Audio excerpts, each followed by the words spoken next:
Hello বন্ধুরা, কেমন আছো? আশা করছি সবাই ভালো আছো, আমরাও ভালো আছি। তো দেখো, আজকে বাসুরের মেয়ের বাসুরছি শ্বশুর মারা গেছে। আমাদের পাশের গ্রামে নয়, অনেকটাই দূরে। তো আজকে ভোজ খেতে চলে এসেছি। আমি তো মৃতকর্মের ভোজ খাই না, কিন্তু তবুও অভ্রকে খাওয়াবো। আর বাবা খাচ্ছি অভ্র। দেখো অভ্র খাচ্ছে। অভ্র কিচ্ছু নেয়নি, শুধু দই আর ভাত খাচ্ছে। আর কত লোকজন, একটা খাওয়া দাওয়া চলছে। এখানে আসলাম, এসে ওদের বাড়িতে দেখা করলাম। মিষ্টি জল খেলো, আমি খাই না বলে খাইনি। তো কারণে আমি খাই না। তো খাই না বলতে কোনো মানসিক নেই, কিন্তু আমার রুচি হয় না, তাই আমি খাই না।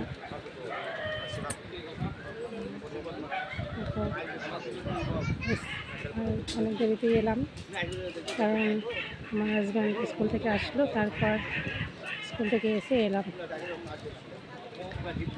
অবকে রান্না তো বাড়িতে করে নিয়েছিলাম, কারণ আমাকে তো খেতে হবে, তাই আমি রান্না করে নিয়েছিলাম। খাওয়া দাওয়া করে এসেছি আমি। অবকেও ভাত খাইয়েছিলাম সকালে, তারপর আর কিছু খাওয়াইনি, কারণ দেখলাম গিয়ে ভোজটা খাবে, আর যদি বাড়িতে কিছু খাওয়াই তাহলে তো ভোজটা খাবে না, ওই জন্য ভোজ খাওয়াইনি।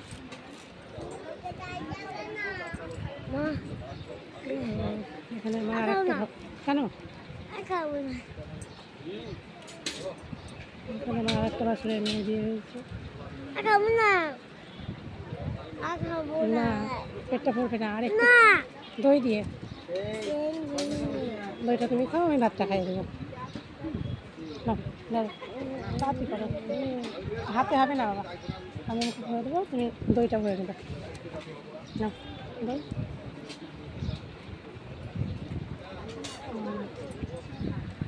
আমি রান্নার জায়গায় যতটুকু দেখলাম মৃতকর্মের ভোজ তো বুঝতেই পারছো। তো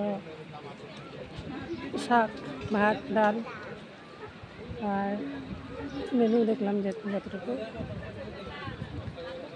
ফেলে দিচ্ছ কেন? ঝাল হয়েছে, তাই আমরা খেতে পারছি না। বাবাকে জিজ্ঞেস করলাম ঝাল হয়েছে কিনা, বললাম হ্যাঁ ঝাল হয়েছে, তার জন্য আমরা খেতে পারছি না। তো এই দই দিয়ে মাখিয়ে খাইয়ে দিচ্ছি, কারণ দই দিলে ঝালটা লাগবে না বলে। দেখলাম শাক আর পাঁচ তরকারি, আলু পটল, মাছ, দই, মিষ্টি, সম্ভবত যেটা হয় পাঁচ তরকারি, যেটা হয় সাধারণ ভোজ, সেরকমই হয়েছে। তো এবার তো আর খেতে পারবে না, কারণ ডালটা মাখিয়ে দিয়েছিলাম, ডালটা একটু ঝাল হয়েছে, খেতে পারবে না। তো আমাকে আবার নতুন করে ভাত নিয়ে শুধু দই মাখিয়ে একটু খাইয়ে দিতে হবে, কারণ পেটটা তো ভরাতে হবে, পেটটা না ভরালে ঠিক হবে। যদি বাড়ি চলে যাবো, কিন্তু এখন তো দেরি আছে বাড়ি যেতে, তো কিছু তো খাওয়াতে হবে। মোটামুটি দেওয়া হয়ে গেছে। মাছ দিচ্ছে,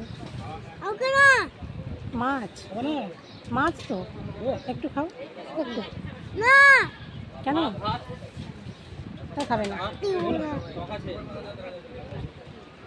ঠিক আছে বন্ধুরা, যতটুকু পারলাম তোমাদের সঙ্গে শেয়ার করলাম।